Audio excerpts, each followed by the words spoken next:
నందమూరి కుటుంబంలో రిలేషన్స్ కొంచెం చిత్రంగా అనిపిస్తుంటాయి. జూనియర్ ఎన్టీఆర్ విషయంలో జరిగిన పరిణామాలు అందరికీ తెలిసినవే. ఒకప్పుడు తారక్ అతని అన్నయ్య కళ్యాణ్ మధ్య అంత మంచి సంబంధాలు ఉండేవి కాదు. కానీ ఈ మధ్య ఇద్దరు చాలా క్లోజ్గా ఉంటున్నారు. గతంలో తారక్ హరికృష్ణ మధ్య కూడా అంత సాన్నిహిత్యం కనిపించేది కాదు.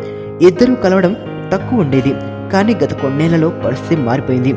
ఎన్టీఆర్ సినిమాల ఆడియో వేడుకల్లో హరికృష్ణ కనిపిస్తున్నారు.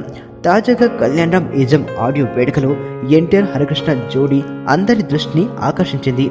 తండ్రిని ఈ మధ్య కలిసి చాలా కాలమైందో ఏంటో ఆడిటోరియంలోకి వచ్చి తండ్రిని చూడగానే చాలా ఎగ్జైటింగ్ అయిపోయాడు తారక్. తండ్రిని హత్తుకుని ఆయన్ని సోఫాలో కూర్చోబెట్టి ఆయన ముందు కింద మోకాలపై కూర్చొని ఆయన చేతులు పట్టుకుని చాలా ఆప్యాయంగా మాట్లాడాడు తారక్.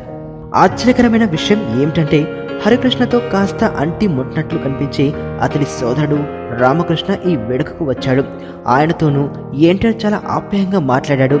ఇద్దరి మధ్యన హరికృష్ణ కూర్చుని సంధానకర్తలాగా వ్యవహరించాడు.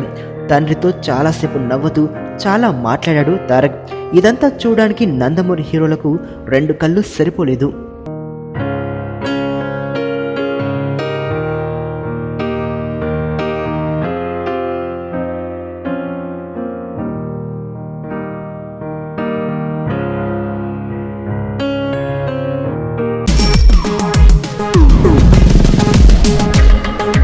ప్రపంచంలో ప్రతి ప్రేమ కథ మధురంగా ఉంటుంది. మనది మనకు మరీ అద్భుతంగా ఉంటుంది. నా ఫీలింగ్స్ ఎక్స్ప్రెషన్స్ అన్నీ పేపర్ మీద రాసి తనకి ఇస్తాను రా. అవసరమా రా ఇదంతా? ఇన్ఫాచ్యువేషన్ రా. రే, అమ్మాయిని చూసిన వెంటనే అలా